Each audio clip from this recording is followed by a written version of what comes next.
Hello everyone, welcome to mind boosting classes. तो आज की इस वीडियो में class 7 NCERT chapter 10 algebraic expression का एक्सरसाइज 10.1 है। इसका क्वेश्चन 2 देखने वाले हैं। तो क्वेश्चन नंबर सेकंड, इसके आपके ना दो पार्ट्स हैं, part 1 part 2। Okay, second question के दोनों पार्ट ही इसी वीडियो में हम लोग देखेंगे।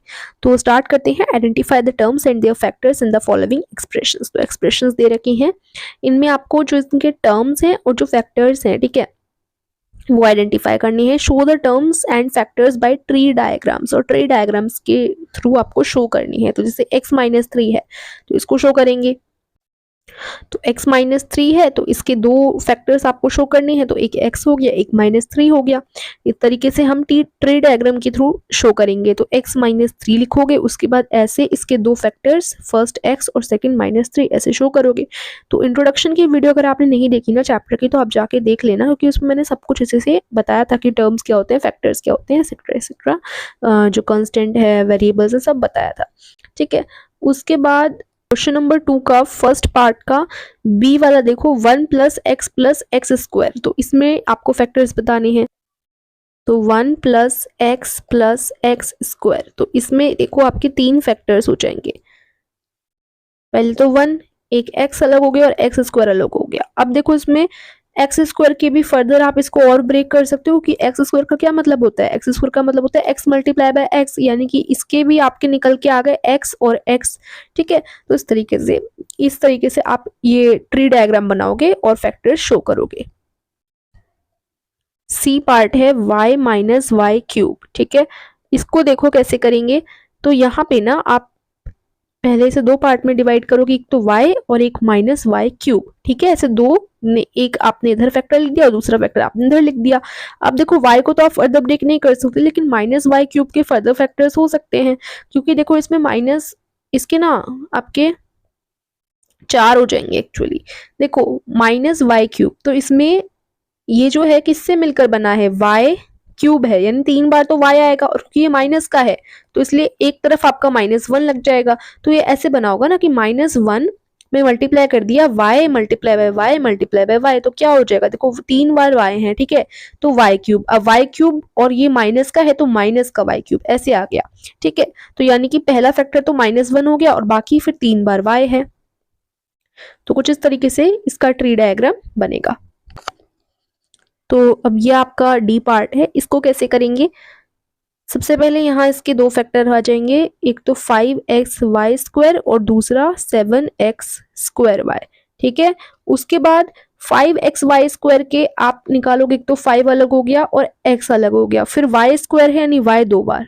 ठीक है, अब यहाँ पे देखो इसका 7 अलग हो गया, x² यानी x 2 बार आएगा, और फिर y। ठीक है, तो कुछ इस तरीके से ये इसका ट्री डायग्राम बनेगा। अब ये आपका ई पार्ट है, इसको आप करोगे, सबसे पहले इसके 3 फैक्टर्स आएंगे, ये तीनों ही आ जाएंगे, -ab, 2b² और 3a², है ना, ऐसे 3 आप लिखोगे, माइनस का 3a²। अब -ab में एक तो -1 हो जाएगा, एक a हो जाएगा और एक b हो जाएगा। ठीक है, जब माइनस है ना तो माइनस को हमने -1 लिख दिया, फिर यहाँ a आ गया और यहाँ b आ गया, क्योंकि यहाँ पे माइनस का 1। अब देखो इन तीनों को मल्टीप्लाई करो, -1 × a × b, तो क्या आएगा, माइनस का ab आएगा, है ना। अब 2b², तो इधर से 2 अलग हो गया और b² यानी b 2 बार। फिर है माइनस का 3a², -3a², तो -1 3 और a² यानी a 2 बार। ठीक है, तो ये ई पार्ट हो गया। अब आप इसी क्वेश्चन नंबर सेकंड का सेकेंड पार्ट देखो, identify terms and factors in the expressions given below. तो फर्स्ट पार्ट तो हमने देख लिया, अब सेकेंड पार्ट में बोला गया है कि टर्म्स और फैक्टर्स आपको इन एक्सप्रेशंस के बताने हैं। तो जैसे एक्सप्रेशंस दे रखे हैं ना, ए एक्सप्रेशन देखो -4x + 5, अब इसमें टर्म बताओ और फैक्टर बताओ इन एक्सप्रेशंस के। अब देखिए इसमें जो ए पार्ट है वो है -4x + 5, तो जो टर्म्स हैं वो क्या होती हैं, ये एक अलग टर्म है, ये एक पूरी अलग टर्म है। तो -4x और 5 ये दो टर्म्स हो गई इस एक्सप्रेशन की। अब इसी के आप फैक्टर्स कर लो, तो -4 अलग आएगा, x अलग आएगा, 5 अलग आएगा। ठीक है, तो ये 3, फैक्टर्स हो जाएंगे इस एक्सप्रेशन के, ठीक है। नेक्स्ट है -4x + 5y। तो -4x ये एक अलग टर्म है और प्लस के बाद 5y ये अलग टर्म है, तो ये टर्म्स में आ गए। अब इनके फैक्टर्स लिखेंगे तो -4 अलग फैक्टर आएगा, x अलग आएगा, 5 अलग आएगा, y अलग आएगा। जैसे हमने पहले तोड़ा था ना, देखो -4x + 5y, this is second expression. तो इसको हम फर्दर ब्रेक करेंगे, तो जैसे हमने पिछले क्वेश्चन में ब्रेक किया था, मतलब पार्ट 1 में, तो ऐसे ही कर देंगे इसको भी। ऐसे जब आप ब्रेक करोगे तो -4 अलग, x अलग, यहाँ से 5 अलग, y अलग। आप चाहो तो -1 कर सकते हो, फिर 4 को अलग कर दो, ऐसे भी कर सकते हो, ठीक है। तो ये आ गए हमारे factors -4, x, 5 and y। Next third C देखो, 5y + 3y²। तो यहाँ से देखेंगे 5y अलग टर्म है, 3y² अलग टर्म है, तो ये टर्म्स में आ जाएंगे। फैक्टर्स निकालने हैं तो 5 एक अलग फैक्टर है, y अलग हो गया 3 एंड y² में एक y ये और एक y ये, 2 y ना, तो ये अलग अलग आप लिखोगे। उसके बाद d है xy + 2x² y²। तो इसमें देखोगे xy अलग है टर्म और 2x² y² ये पूरा एक अलग टर्म है। अब इधर के फैक्टर्स निकालोगे तो x अलग फैक्टर, y अलग फैक्टर, फिर 2 अलग फैक्टर है, x अलग फैक्टर होगा, और ये x² है ना, तो दो बार x लिखोगे, और ये y² है तो 2 बार y लिखोगे, ठीक है। यानी सारे आपस में मल्टीप्लाई हो रहे हैं, इनके अलग अलग ले लो आप, x को अलग, y को अलग, 2 को अलग, x² में दोनों x को अलग और y² में दोनों y आ जाएंगे, ठीक है। Next we have pq + y, sorry pq + q। तो यहाँ से pq अलग टर्म है, q अलग टर्म है, तो ये 2 टर्म हो गए। उसके बाद फैक्टर्स में p अलग है, q एंड q, ये 3 फैक्टर्स हो जाएंगे। फिर आता है f part, 1.2ab - 2.4b + 3.6a। तो 1.2ab टर्म अलग है, 2.4b अलग टर्म है और 3.6 से अलग टर्म है, तो ये तीनों इधर लिखी जाएंगी।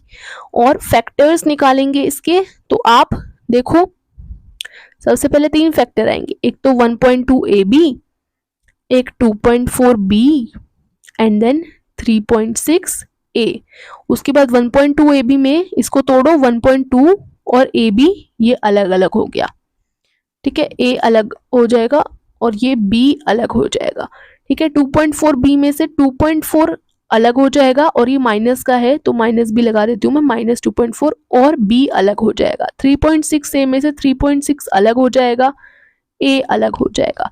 तो 1.2 a b -2.4 b 3.6 a, ये सारे के सारे फैक्टर्स आ जाएंगे।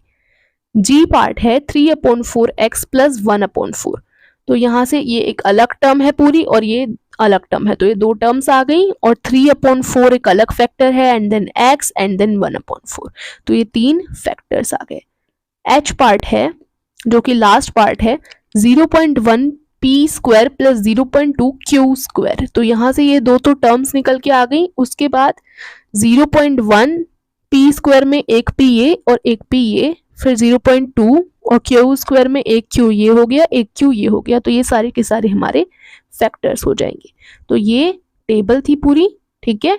एंड आपका सेकंड क्वेश्चन पूरी तरीके से इस वीडियो में हमने देख लिया। अच्छी लगी हो वीडियो तो शेयर करो, लाइक करो। Thank you so much for watching.